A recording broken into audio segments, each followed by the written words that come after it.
장면에서 안나스가 예수님을 잡고 있다가 예수님을 가야바에게로 보내는 것에 관한 말씀을 보았습니다. 안나스가 예수님이 하시는 말씀에 대하여 답을 하지 못하면서 자신이 잘못됨이 드러났을 때에 예수님을 자신의 입에서 격리시키죠.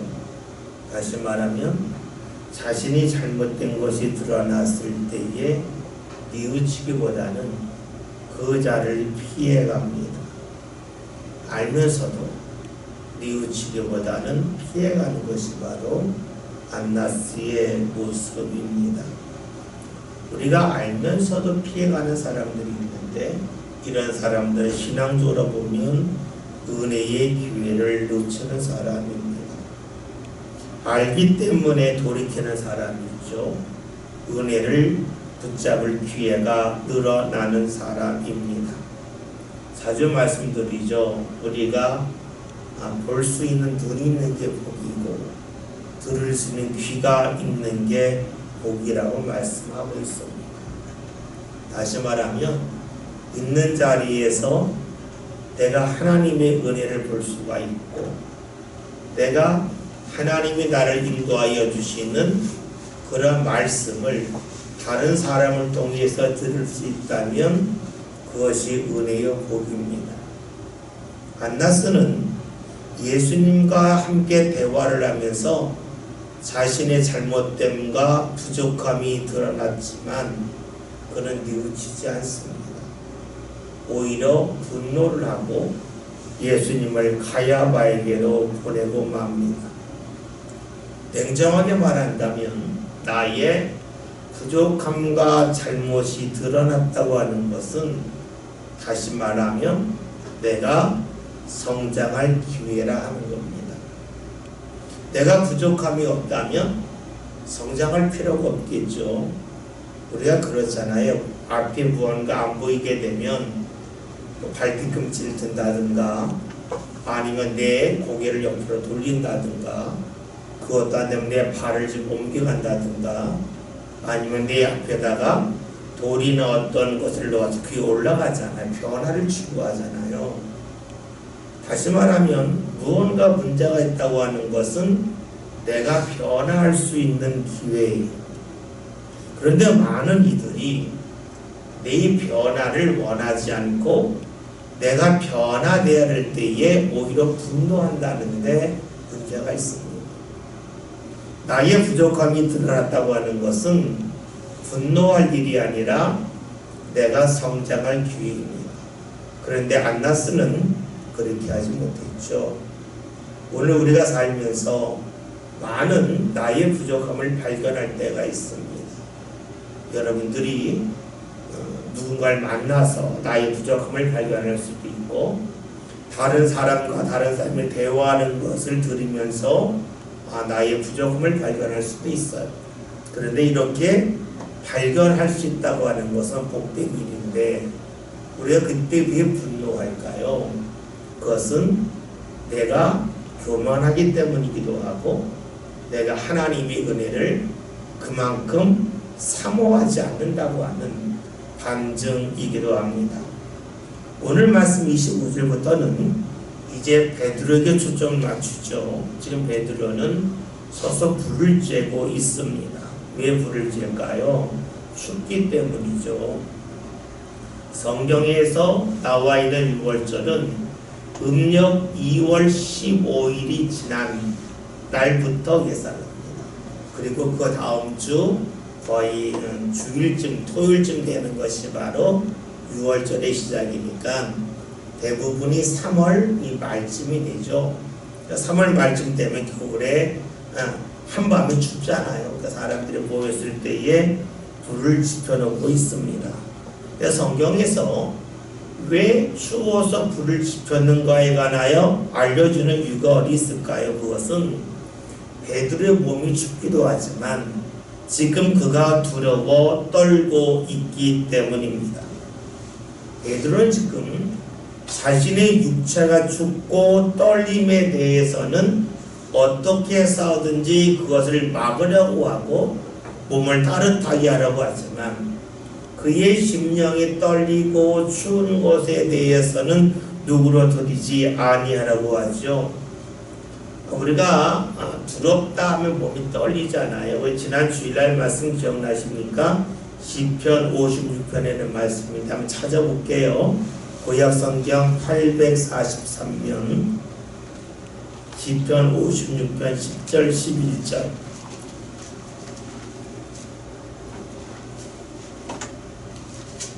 843년입니다. 예, 말씀 10절 11절에는 말씀 한 절씩 교독합니다. 제가 먼저 봅니다. 내가 하나님을 의지하여 그의 말씀을 찬송하고 여호와를 의지하여 그의 말씀을 찬송하리이다.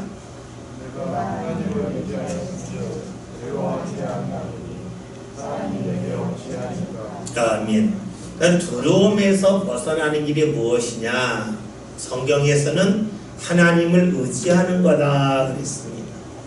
하나님을 의지하는 것이 무엇이냐면 하나님의 말씀을 찬송한다, 높인다, 인정한다는 거예요. 그러니까 하나님을 인정하고 또 인정할 때 비로소 우리의 삶은 두려움에서 벗어난다는 거죠. 그것은 두려운 일이 없어진다가 아니라 내가 두려움을 넘어서는 사람이 된다는 거죠. 지난주 말씀드린 것처럼 하나님이 우리 삶 가운데 함께 하시는 하나님이 무엇이냐면 합력하여 선을 이루신다는 겁니다. 내게 안 좋은 일이 있지만 하나님이 함께 하심을 통하여 어느 날 보았더니 그것이 우리 삶의 걸음이 되고 우리 삶을 새롭게 인도하여 주는 하나의 전환점이 될 수 있으심을 우리가 믿는 것이 바로 하나님을 믿는 거다 하는 말씀을 들었었죠. 성경은 우리가 두려움에서 벗어나는 방법은 하나님을 의지함을 통해서 내게 다가온 일이 내 삶 가운데 유익이 될 수 있도록 주께서 이끄심을 믿는 거라 그랬습니다.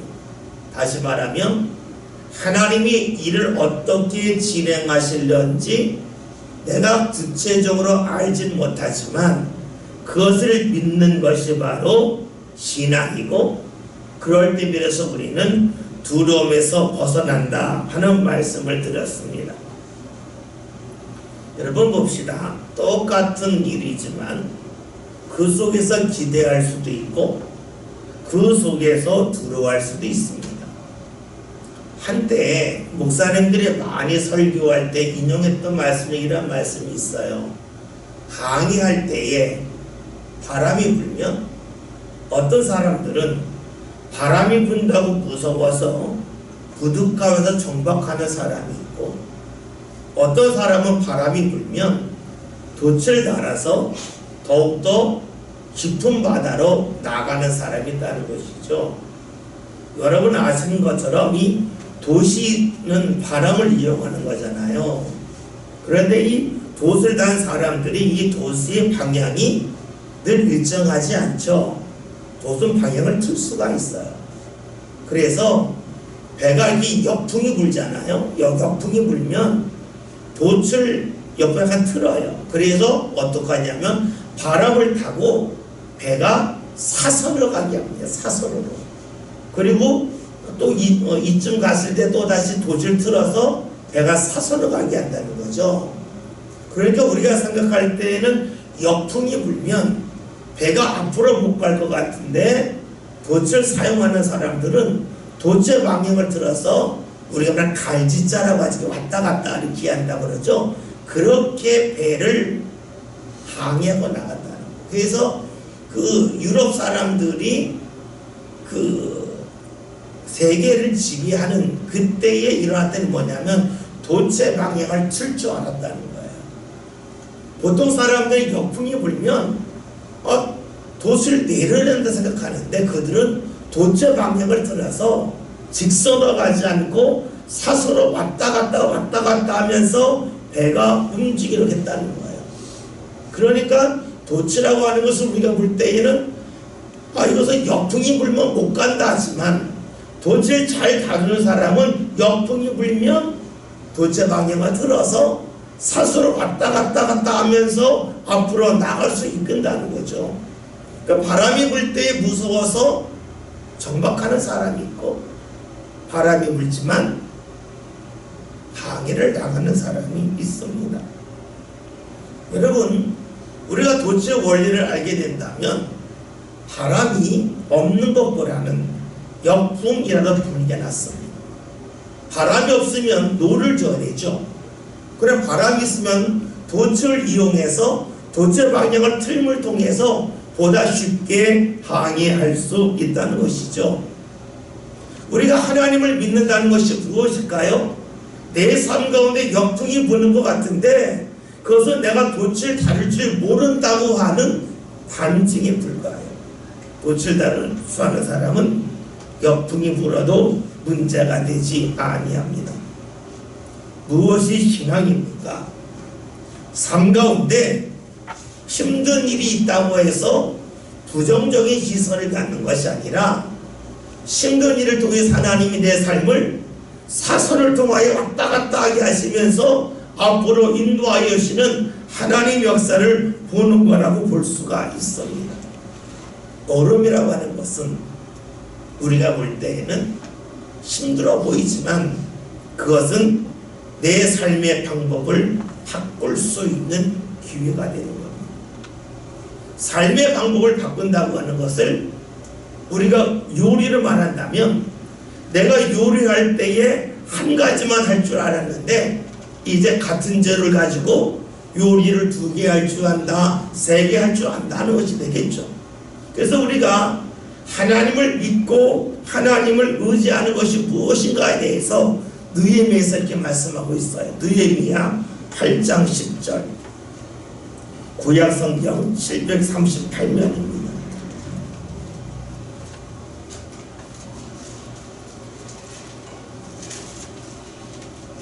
느헤미야 8장 10절, 구약성경 738면입니다. 말씀을 다같이 함께 읽겠습니다. 느헤미야가 또 그들에게 이르기를 너희는 가서 살찐 것을 먹고 단 것을 마시되 준비하지 못한 자에게는 나누어 주라. 이 날은 우리 주의 성일이니 근심하지 말라. 여호와로 인하여 기뻐하는 것이 너희의 힘이니라 하고. 아멘. 이 10절 맨 마지막에 여호와로 인하여 기뻐하는 것이 너희의 힘이라는 말씀이 있어요.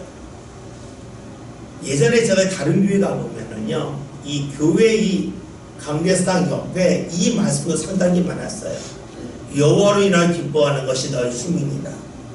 근데 사실 제가 그 말씀을 무척이나 많이 봤지만 그 말씀이 이해가 안 되더라고요. 하나님을 기뻐하는 것이 왜 힘일까? 말씀은 말씀인데 저에게 안 와요. 이해가 안 되는 거예요. 왜 하나님을 기뻐하는 게 내 상관에 힘이 될까? 이해가 안 돼요. 그런데 제가 이제 성경을 계속 읽고 말씀을 보다 보면서 이제는 이해가 돼요. 하나님 때문에 기뻐한다고 하는 것은 내 삶 가운데 어려움이 있어도 하나님께서 이 어려움을 통해서 나를 새롭게 인도하심을 믿는 사람들은 내 삶 가운데 하나님이 함께 하신다고 하는 그 믿음, 그 기쁨으로 인하여 새로운 힘을 얻는 사람이 된다는 거예요. 그냥 내가 하나님 때문에 힘을 얻는다, 이건 안 돼요. 자, 우리가 넓은 강이 있잖아요. 개울이 있잖아요. 개울을 우리가 한 번에 못 건너잖아요. 도랑은 우리가 달려가면 뛰면 한 번에 건널 수 있는데 개울은 못 건너요. 못 건너는 개울에는 예전에는요, 돌멩이를 놔서 징검다리를 만들었어요.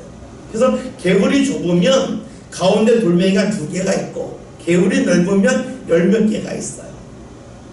우리가 말씀을 읽을 때에도 한 번에 뛰어넘으면 도랑과 같은 말씀이 있고요, 때로는 시냇가를 건너는 것처럼 징검다리가 몇 개가 있어야 우리가 알 수 있는 말씀이 있어요. 저는 이 말씀이 그런 말씀이라고 봐요. 내가 하나님을 기뻐하는 것이 나의 힘이라 그 이해가 안 돼요.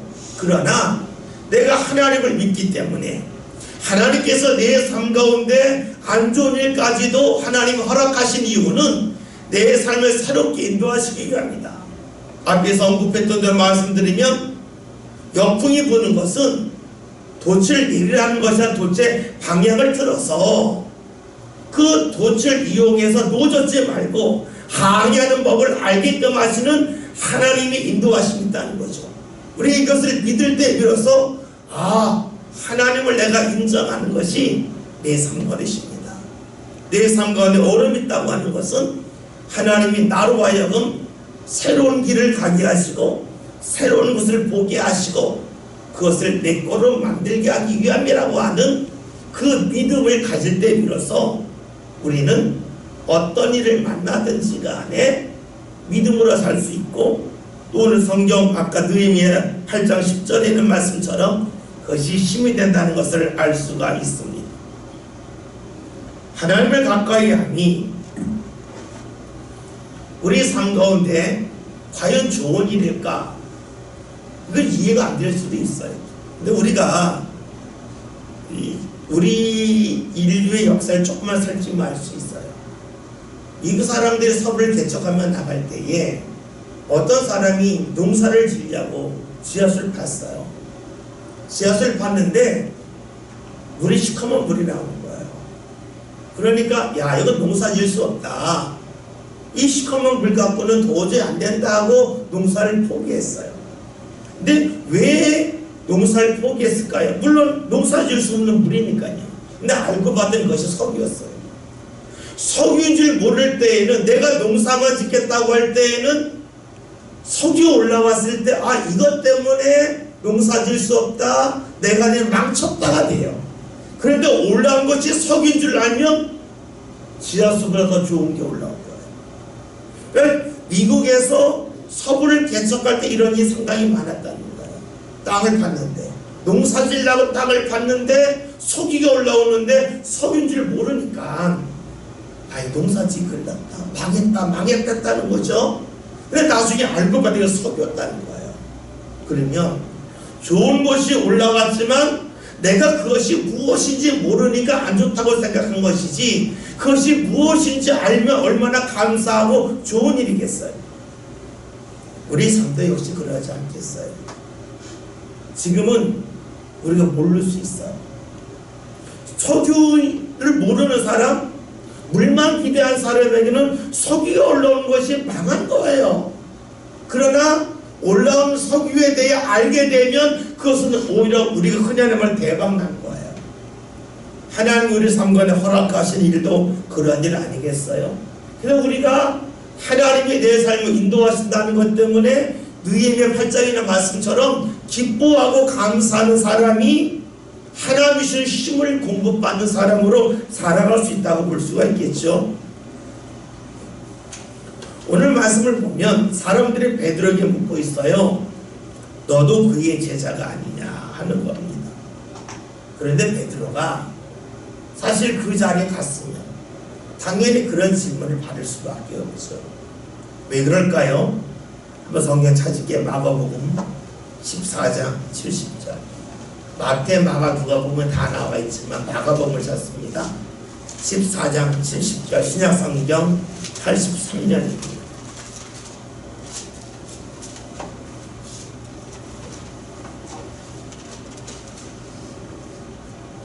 다 같이 읽습니다. 또 부인하라라. 조금 후에 곁에 서 있는 사람들이 다시 베드로에게 말하되 너도 갈릴리 사람이니 참으로 그 도람이니라. 아멘. 다시 말하면 베드로가 갈릴리 사투리를 썼다는 거예요. 예루살렘에서 갈릴리 사투리를 쓰니까 사람들이 너 이 동네 사람 아니네, 너 갈릴리 사람 아니냐. 그러면 예수님이 갈릴리 출신이니까, 원래 갈릴리 출신은 아니죠. 우리가 조금 다른데 갈릴리는 갈릴리 호수 지역이고요. 예수님은 나사렛 출신인데 거리가 한 3-40km 돼요. 그러나 예수님이 활동을 갈릴리에서 하셨기 때문에 우리가 갈릴리 예수라고 말하죠. 출신이라고 말할 때는 나사렛 출신의 예수라고 말하지만 활동한 적은 갈릴리이기 때문에 갈릴리 예수라고 하잖아요. 그런데 지금 베드로가 갈릴리 출신이니까 갈릴리 사투를 쓴 거예요. 예수님이 지금 예루살렘에 계신데 베드로가 예수님 잡아 따라갔는데 가만히 있으면 다행인데 말하는 게 갈릴리 말투가 나오는 거예요. 이게 못 속이잖아요. 뭐 경상도 사람, 전라도 사람, 충청 사람 한두 마리만 해봐도 그 특유의 억양이 있잖아요. 그러니까 억양이 나오니까 속일 수 없는 거예요. 그러니까 너 갈릴리 사람 아니냐? 네가 갈릴리 사람이 여기 있는 이유는 단 하나다. 너 예수 따라다니지 않았냐? 라고 말하고 있습니다. 보세요. 다 예루살렘 사람만 있는데 갈릴리 사람이에요. 그러면 그가 말하는 게 표가 나요. 그렇죠? 같은 종류의 사람이 있고 다른 종류의 사람이 있어요. 이 사람은 반드시 표가 나게 되어져 있어요. 우리가 신앙으로 사는 것도 그렇죠. 불신앙의 사람들이 있고 신앙의 사람이 있어요. 언젠가는 반드시 표가 나요. 그러면 신앙의 사람에게 반드시 질문이 들어오죠. 너 갈릴리 사람 아니냐? 너 예수 믿는 사람 아니냐? 라는 질문이 들어와요. 그래서 베드로가 나는 아니라 그래요. 왜냐하면 두렵기 때문입니다. 두렵기 때문에 자신이 해야 될 말을 못해요. 여러분 생각해 봅시다. 우리가 언제 두려울까요? 두려움은 딱 하나예요. 내가 소중히 여기는 것을 잃을까봐 두려워. 내가 소중히 여기면 소중히 여기는 게 없으면 두려울 것이 없어요. 여러분 생각해 보세요. 여러분 집 앞에 돌이 몇 개 있는데 누가 돌을 가져가요. 그걸 갖고 여러분이 왜 가져가나? 내가 저 돌 지켜야지 하면서 그 위에다 CCTV 넣고 불을 끄고 안 보잖아요. 왜요? 돌은 중요하지 않기 때문에 그래요. 근데 그 돌이 만약에 뭐 떨어질 운석이라든가 금덩어리라면 어떻게 해요? 누가 가져갈 때에 가져가지 말라 그러잖아요. 그걸 가져가는 것을 두려워하잖아요. 왜요? 내가 소중히 여기기 때문에 그래요. 그러니까 사람이 두려운 이유는요, 내가 소중히 여기는 것이 있기 때문에 두려움이 있어요. 소중히 여기는 것이 없으면 두려움도 없어요. 소중히 여기는 것을 빼앗길까봐 두려운 거예요. 그럼 여러분 생각해 봅시다. 소중하다고 하는 것은요, 늘 상대적이에요. 무엇을 말하냐면 소중한 것이 있는데 더 소중한 것이 있고 덜 소중한 것이 있잖아요. 그래서 우리가 더 내가 소중하다고 여기는 것이 있고 덜 소중하다고 여기는 것이 있는데 이 중에 하나를 붙잡으라고 그러면 더 소중한 걸 붙잡아요. 덜 소중한 것은 붙잡지 않아요. 이것을 잃어버리는 것에 대하여 두렵지 않아요. 더 소중한 것을 지키기 위함이에요. 여러분 그렇죠. 우리가 몸이 아프면 병원에 가요. 돈을 써요. 왜 돈을 써요? 이유는 간단하죠. 돈도 소중하지만 내 건강이 더 소중하기 때문에 돈을 쓰는 거예요. 돈이 소중하지 않아서 쓰는 게 아니에요. 돈도 소중해요. 그러나 내 건강이 더 소중하기 때문에 내 건강을 위해서 돈을 쓰는 것에 대하여 우리는 두려워하지 않아요. 더 소중한 것을 붙잡기 위함이에요. 소중한 것이 있어요. 상대적으로. 우리가 이런 생각을 갖고 주의 말씀을 보면 말씀이 좀 더 이해가 쉬워져요. 한번 말씀 볼게요. 마태복음 16장 24절부터 27절 신약성경 28면에 있습니다.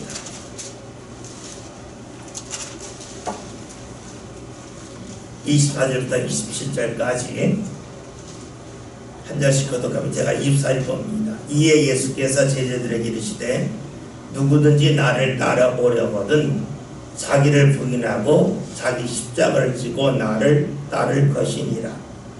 누구든지 제 목숨을 구원하고자 하는 것이요 누구든지 나를 위하여 제 목숨을 잃으면 찾으리라. 사람이 만일 온 천하를 얻고도 제 목숨을 잃으면 무엇이 유익하리요?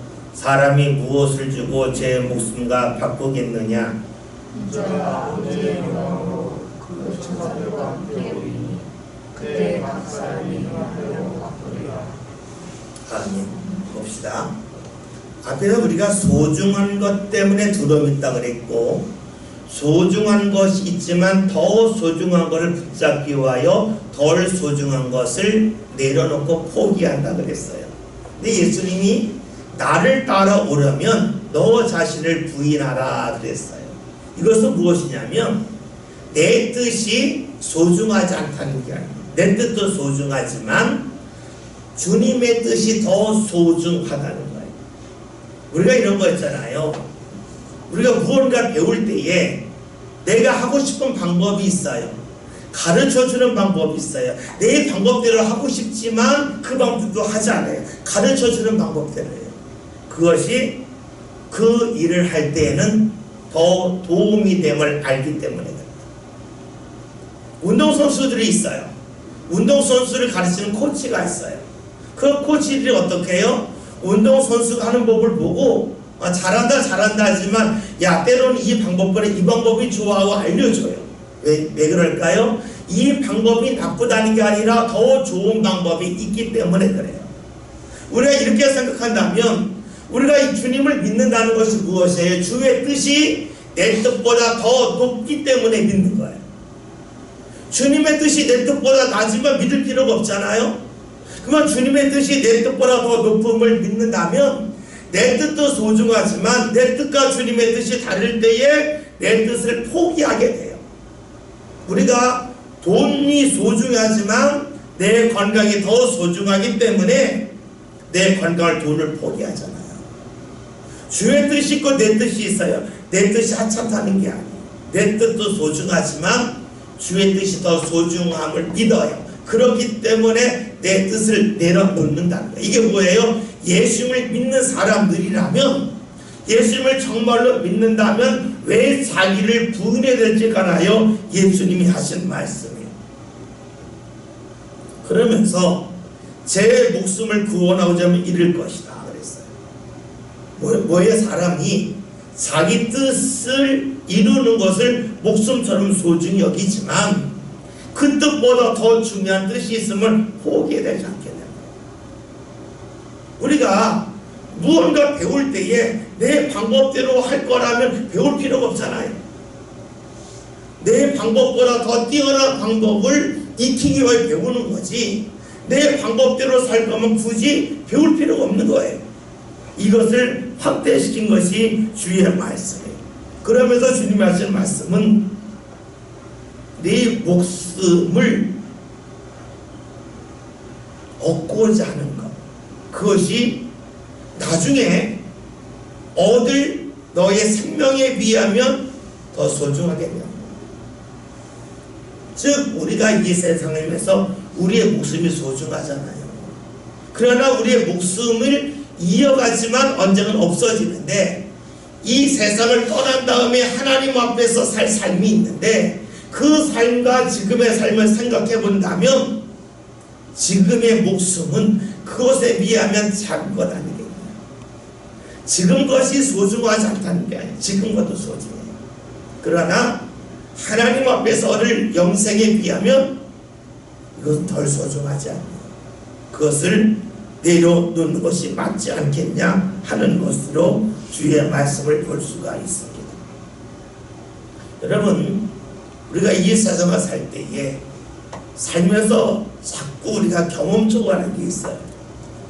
보이는 거는요, 보이는데 답이 있지가 않아요. 대부분 보이지 않는데 답이 있어요. 여러분 뭐 간혹 가다가 이제 허리나 목이나 아프고 싶은 알잖아요. 이 팔이 아파서 팔이 저려서 병원에 가서 팔치를 열심히 했어요. 근데 안 나요. 왜 안 나요? 목 때문에 그래요. 간혹 가다 관절염 있는 분들이 정형외과 가가지고 약을 엄청나게 먹는데 안 나요. 왜 그럴까요? 류마티스 관절염이면 그래요. 류마티스 관절염은요, 나타나는 증상은 외과지만 내과예요.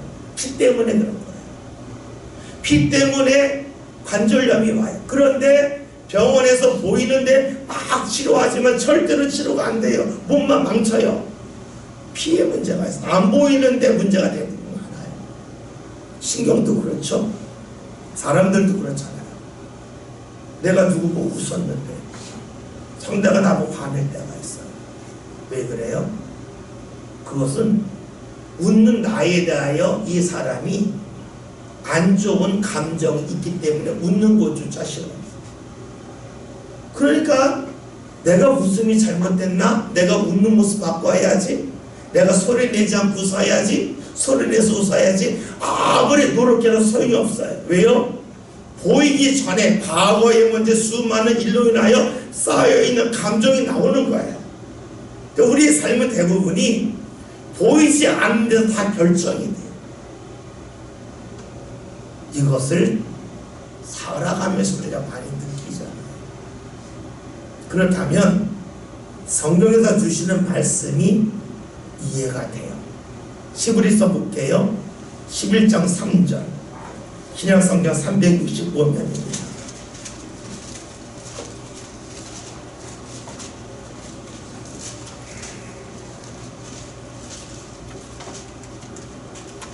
다같이 있습니다. 11장 3절 있습니다. 믿음으로 모든 세계가 하나님의 말씀으로 지어진 줄을 우리가 아나니 보이는 것은 나타나는 것으로 말미암아 되는 것이 아닙니다. 아멘. 그쵸? 우리가 살면서요 보이는 현상들은 대부분 보이지 않는 일 때문에 나타나는 거예요. 성경은 말씀에 이 세상에 보이는 세계가 있는데 이 세계는 여기서 끝이 아니라 보이지 않는 세계의 영향 속에서 이 세상을 살아간다는 거예요. 그것을 고린도후서에서 이렇게 표현하죠. 고린도후서 4장 16절부터 18절 신약성경 290면입니다.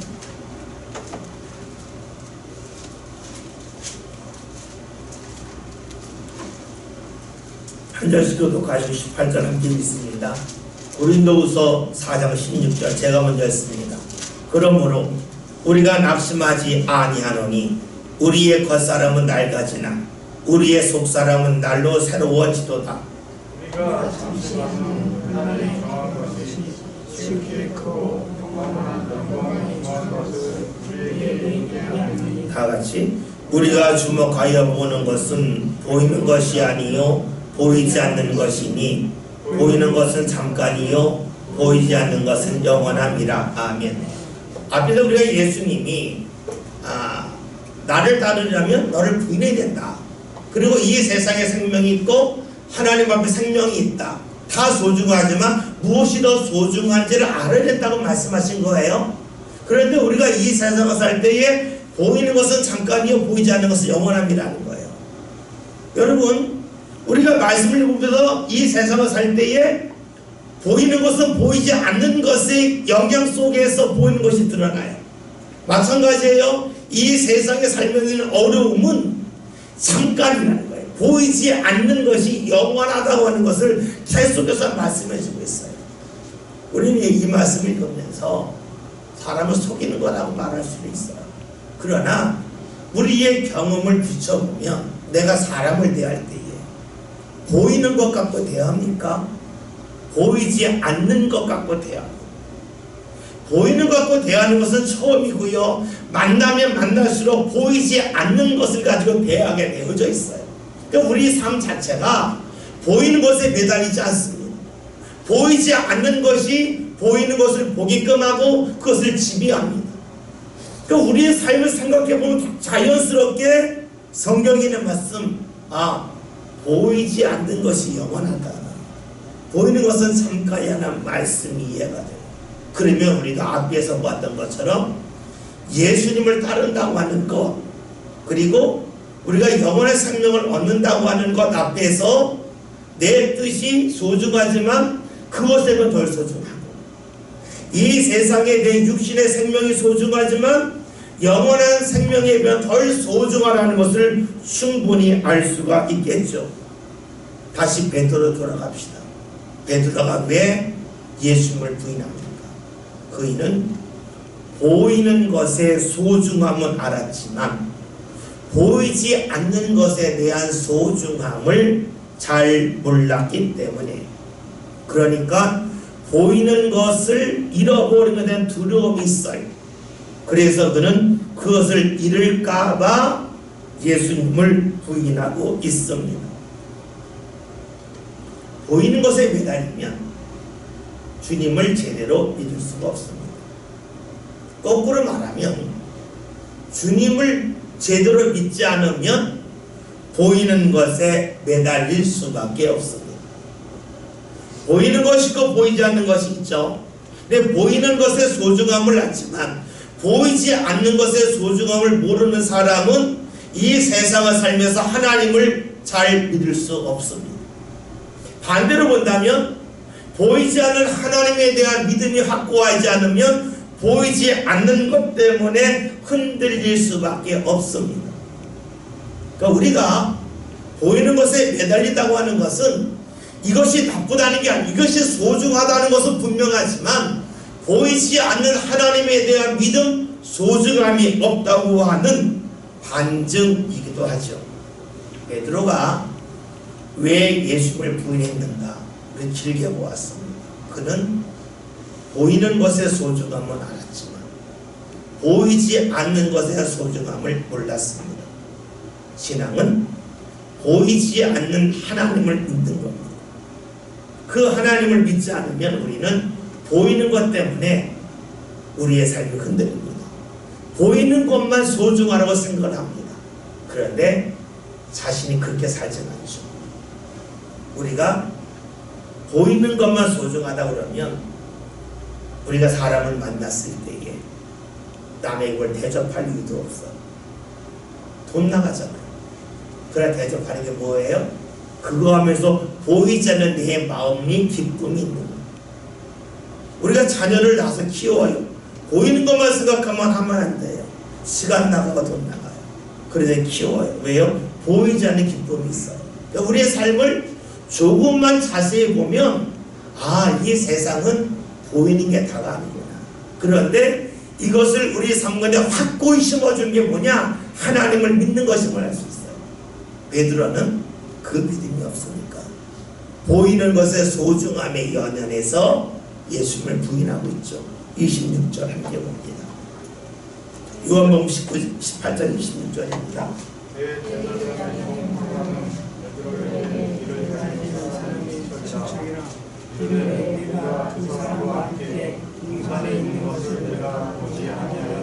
아멘.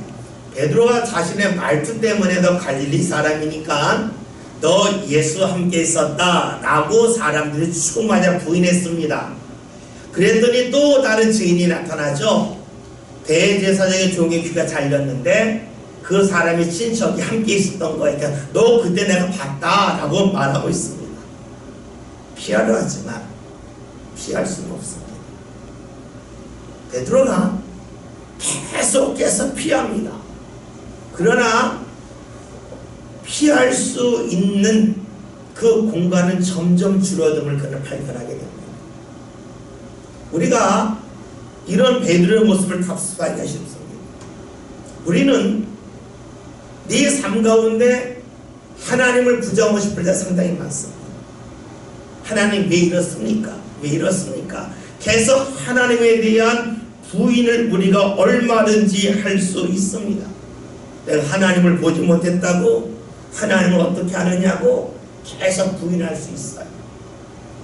이것에 대하여 로마서 1장에서 이렇게 답해요. 로마서 1장 봅니다. 1장 18절부터 20절 신약성경 240면입니다.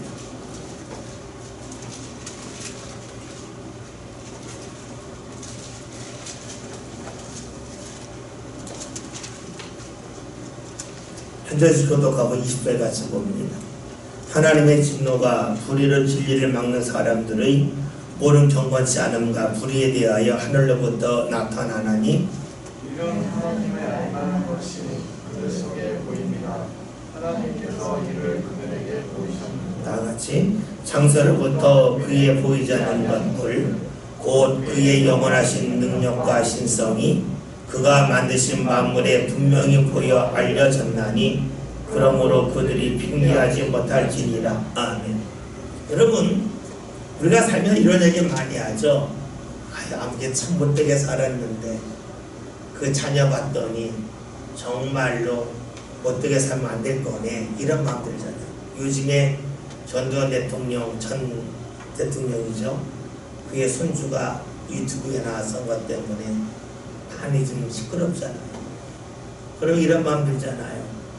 그가 죽을 때에 많은 돈을 갖고 죽었을런지 모르겠지만 그의 자녀들이 그렇게 망가지는 모습을 보면서 야, 정말로 착하게 살아야 되는구나 하는 말을 해요.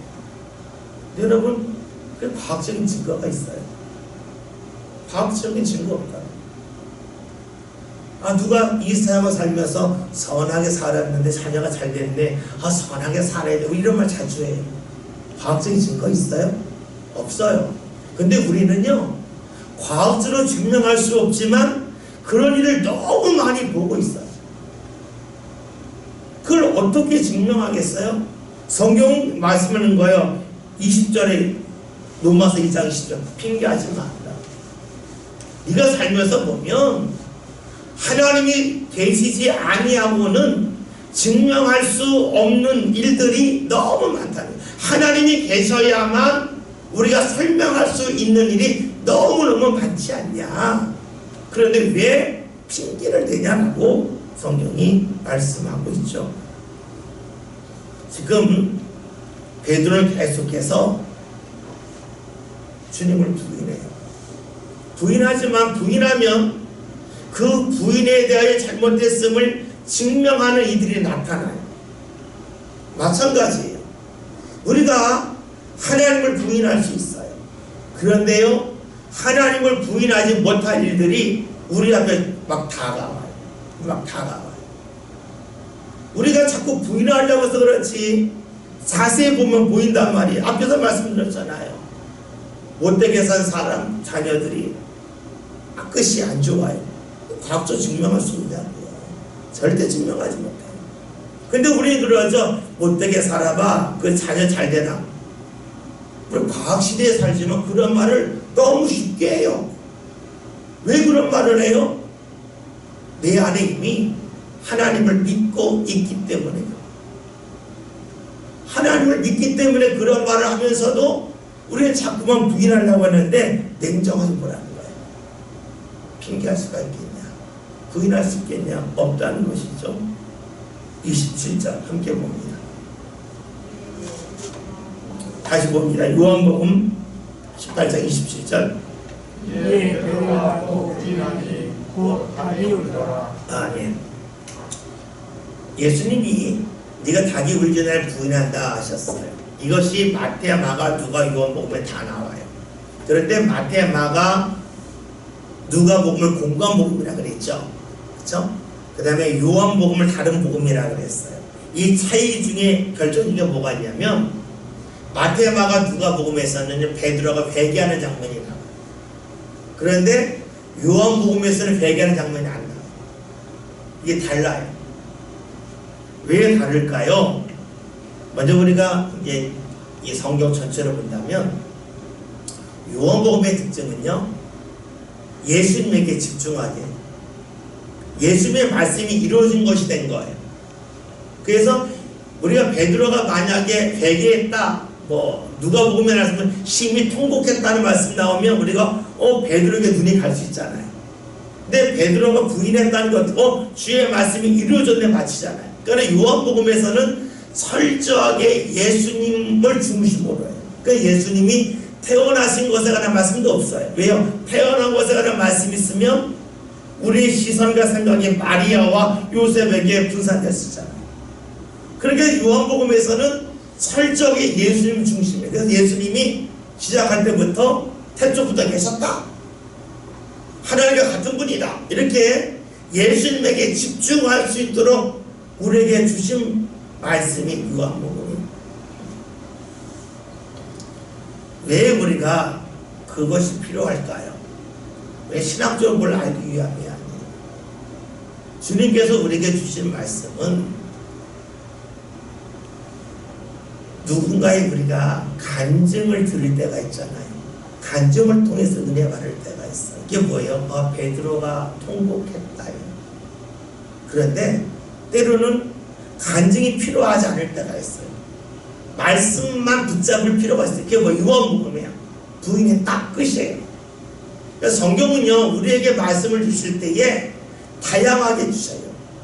다양하게 주셨기 때문에 잘못된 게 아니에요. 주님은 다양한 사람을 품으신다는 거예요. 그래서 성경에 마태마가 누가 요한복음이 있을까? 그것은 모든 사람을 품을 수 있도록 다양하게 말씀을 주신 거예요. 이것은 무엇을 표현할까요? 우리가 사람을 대할 때에도 각각 사람이 다름을 우리가 인정할 수 있어야 돼요. 사람이 다 똑같다면 주님께서 우리에게 성경을 기록할 때에 다른 거 다 없애고 복음서 하나만 넣으면 돼요. 그런데 4개의 복음서를 주셨어요.